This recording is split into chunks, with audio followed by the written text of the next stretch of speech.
Olá, seja muito bem-vindo a mais esse vídeo. Hoje, de forma prática, rápida e objetiva, eu vou trazer para você 5 itens que você deve monitorar aí no seu protocolo da Meta 2 de comunicação eficaz. Falando em comunicação eficaz, você sabe que erro de comunicação é o que a gente acaba identificando em mais de 90% dos eventos que a gente analisa no serviço de saúde. Então, a comunicação é um ponto-chave para garantir a segurança do paciente e uma melhor continuidade na assistência que os profissionais prestam aos pacientes nos serviços de saúde. Então, esse monitoramento é fundamental. Eu vou trabalhar com você hoje, vou apresentar para você hoje só 5 itens de monitoramento. Porém, quando a gente fala de comunicação eficaz, a gente tem que estar atento a toda a gama que serve de comunicação no serviço de saúde, tá? Então, como por exemplo, os canais de comunicação, então são aqueles canais que tantos profissionais fazem com diversas áreas e setores por diversos temas do serviço de saúde, bem como aqueles que os próprios pacientes utilizam. É importante que o serviço de saúde também estruture muito bem todos os documentos que também não deixam de ser processos que vão facilitar com a comunicação ou facilitar a comunicação, como por exemplo, se eu tenho um protocolo de transição de cuidado, nesse protocolo eu tenho ali todos os pontos que devem ser realizados por parte da equipe, né, e inclusive como ele vai ser monitorado. É isso que a gente espera então de um protocolo de comunicação eficaz quando a gente foca então na comunicação assistencial.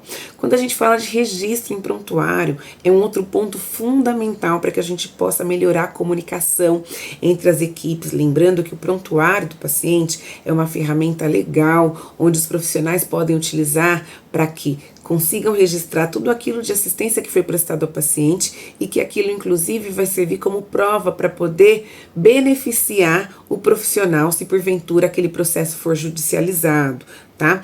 Então, enfim, existem muitas lacunas relacionadas ao processo de comunicação, como por exemplo, um siglário, é onde o serviço de saúde então determina quais são as siglas que são permitidas e aquelas que são proibidas de serem utilizadas porque podem oferecer um risco maior para assistência quando o paciente registra, então, e que pode trazer algum equívoco para quem vai ler aquele registro.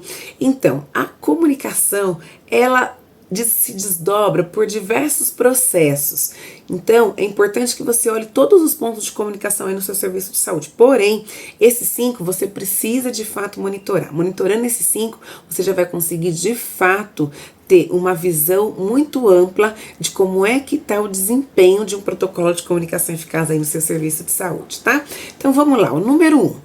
Houve preenchimento adequado dos itens do formulário de passagem de plantão? Alguns serviços de saúde já têm uma estrutura organizada através do SBAR, mas nem todos utilizam o SBAR para passagem de plantão.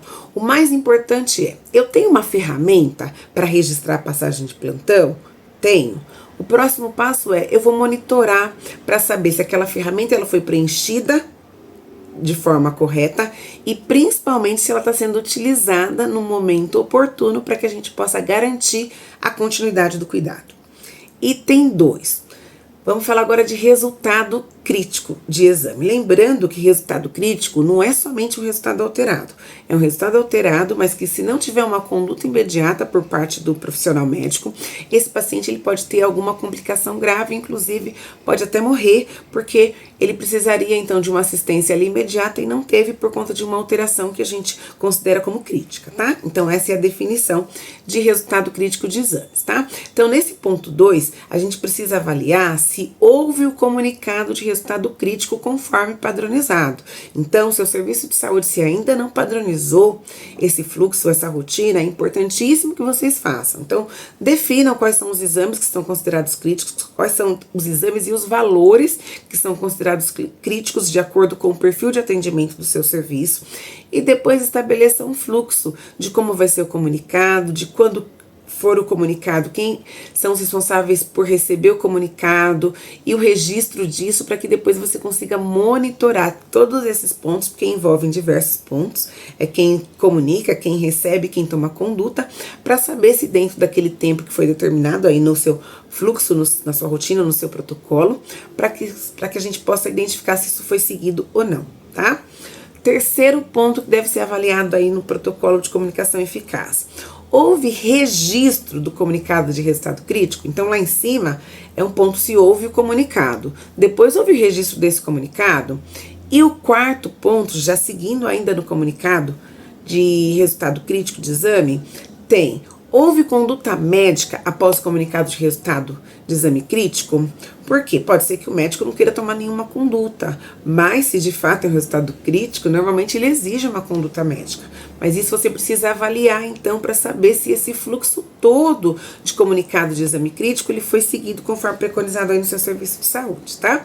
E o quinto e último item é se houve o preenchimento correto de todos os itens do formulário ou do instrumento que você utiliza aí no seu serviço de saúde de transferência externa do paciente. Então, o paciente está no seu serviço de saúde e ele precisa ser removido ou por uma complexidade maior, ou de repente se é um serviço de saúde pública, ele vai para o serviço privado, não importa. Ele vai sair do serviço, de repente ele vai só fazer um exame, diagnóstico e volta, não importa. O que importa é o seu serviço de saúde, ele tem um instrumento, seja um formulário ou uma outra maneira, para que vocês possam registrar a saída do paciente, as condições de saída, sinais vitais antes da saída, porque isso inclusive é uma garantia para o serviço de saúde.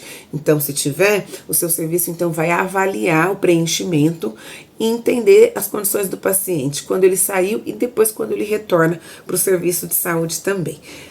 Monitorando esses 5 itens, você já vai conseguir ter uma boa ideia de como está o desempenho dos principais pontos que compõem um protocolo de comunicação eficaz aí no seu serviço de saúde. Gostou desse vídeo?